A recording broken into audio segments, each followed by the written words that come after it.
क्या कहा जयंत को ऐसे मौके पर?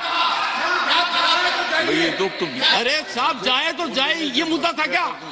मुद्दा था चौधरी चरण सिंह जी को भारत रत्न से सम्मानित होने का।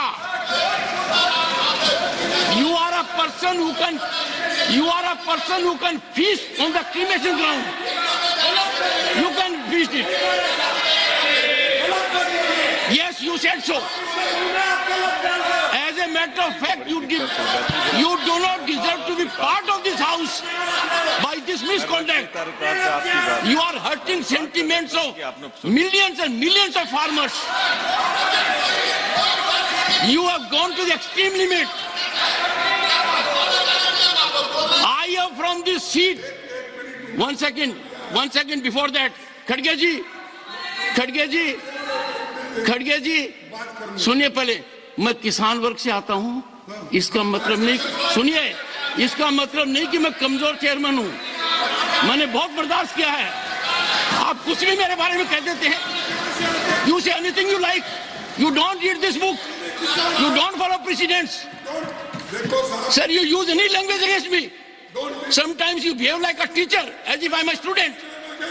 नहीं सर, आज का ये मौका बहुत संवेदनशील है।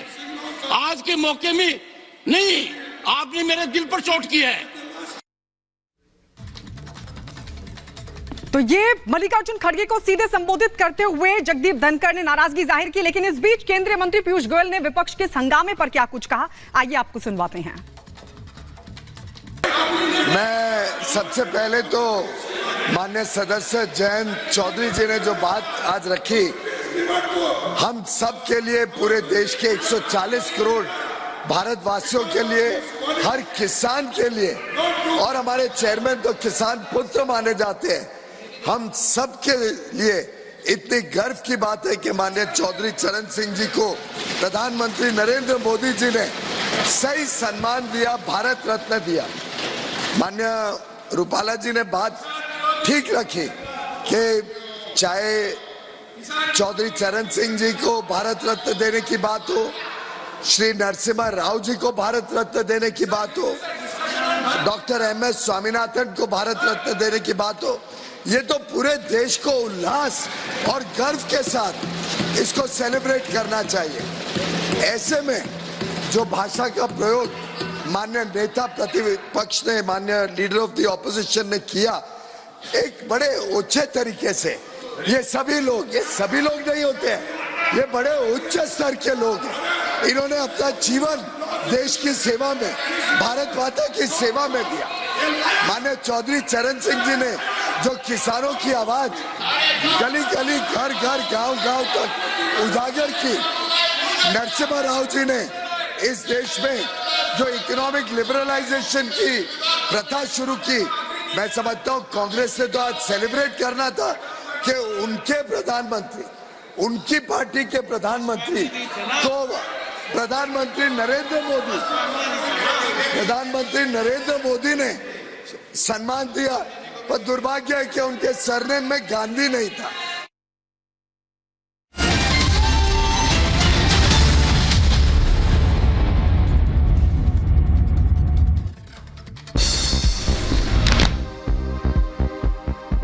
संसद भवन में लोकसभा की कार्रवाई जारी, राम मंदिर पर हो रही चर्चा, सत्यपाल सिंह ने भगवान राम का किया गुणगान। प्रभु राम को लेकर बोले सांसद सत्यपाल सिंह, कहा राम एक चेतना, विरासत और मोक्ष है। संसद में राम मंदिर प्रस्ताव पर चर्चा को लेकर बोले बीजेपी के सांसद सत्यपाल सिंह, कहा भगवान राम पर चर्चा देश के लिए बड़ी बात। नमो हैट्रिक लिखी हुई हुडी पहनकर संसद भवन पहुंचे हैं केंद्रीय मंत्री अनुराग ठाकुर, तीसरी बार पीएम मोदी के प्रधानमंत्री बनने का दावा किया। लोकसभा चुनाव को लेकर यूपी के डिप्टी सीएम केशव प्रसाद मौर्य का बड़ा दावा, कहा अब की बार 400 पार। बीजेपी आरएलडी में 12 फरवरी को गठबंधन का ऐलान संभव, चौधरी अजीत सिंह की जयंती पर हो सकती है घोषणा, मौके पर सीएम योगी और नड्डा की मौजूदगी भी हो सकती है। आरएलडी नेता जयंत चौधरी के एनडीए में शामिल होने के संकेत पर ब्रजेश पाठक का बयान आया सामने, बीजेपी परिवार में सभी का स्वागत। जेडीयू नेता नीरज कुमार ने पीएम मोदी को दी सलाह, कहा देश के हालातों को सुधारने के लिए पीएम को लेने होंगे कड़े फैसले। आज पुणे के दौरे पर जाएंगे यूपी के सीएम योगी आदित्यनाथ। रविवार को गीता भक्ति अमृत महोत्सव में लेंगे हिस्सा। बरेली में बीते दिन हुए बवाल के बाद एक्शन में प्रशासन। पुलिस ने दर्ज किए 2 मुकदमे। तौकीर रजा के भड़काऊ बयान के बाद बिगड़े थे हालात। काशी और मथुरा में भव्य मंदिर के निर्माण के लिए संत की कठिन साधना। दंडवती परिक्रमा कर संगम नगरी पहुंचे मौनी स्वामी जीजा महल।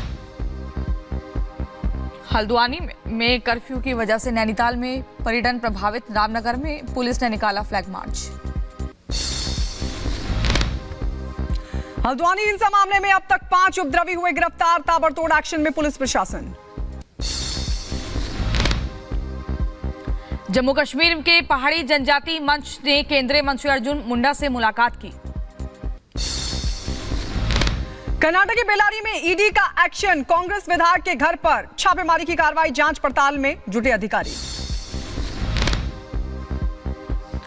मंगलुरु में कन्नड़ जिला समिति ने निकाली रैली। पूजा स्थलों के सुदृढ़ीकरण की मांग के खिलाफ विरोध प्रदर्शन। उधर केरल में हाथी ने एक शख्स को कुचला। गंभीर रूप से जख्मी हुआ शख्स। गुजरात के भरूच में आग का तांडव। पैकेजिंग कंपनी में आग लगी। बिहार के गया में फाइनेंस बैंक को बदमाशों ने बनाया अपना निशाना। 8 लाख से ज्यादा की लूट को अंजाम देकर फरार बदमाश।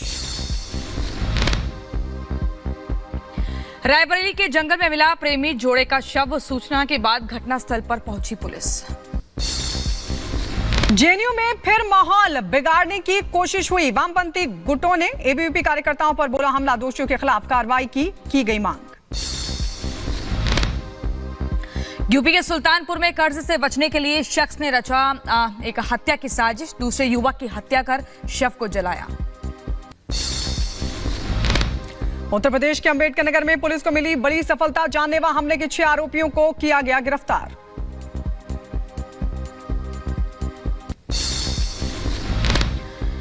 यूपी के बदायूं में बंदूक की नोक पर देवस्थान में लूटपाट। बदमाशों ने लोगों से छीने 2 मोबाइल। वारदात के बाद मौके से फरार हुए।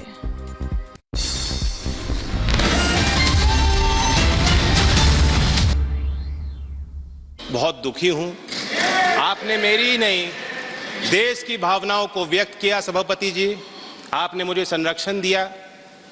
बड़ी अचंभा मुझे होती है कि हम चौधरी चरण सिंह जैसी शख्सियत को किसी गठजोड़ के बनने और तोड़ने और चुनाव लड़ने और जीतने तक सीमित रखना चाहते हैं। लेफ्ट, राइट, सेंटर में हम बटे रहेंगे तो ये देश के जो असली धरती पुत्र थे उनका आदर और सम्मान हम कैसे रख पाएंगे। मैं ये मानता हूं कि देश में जितने महान नेता आए हैं सब ने एक दूसरे से कुछ ना कुछ लिया है, सीखा है, प्रेरणाएं ली हैं। चौधरी चरण सिंह जी गांधीयन सिंप्लिसिटी को अपना असूल बना के उन्होंने जीवन जिया। महात्मा गांधी जी के ग्राम स्वराज को अपना उनकी मूल फिलॉसफी का वो हिस्सा और चरित्र का हिस्सा रहा।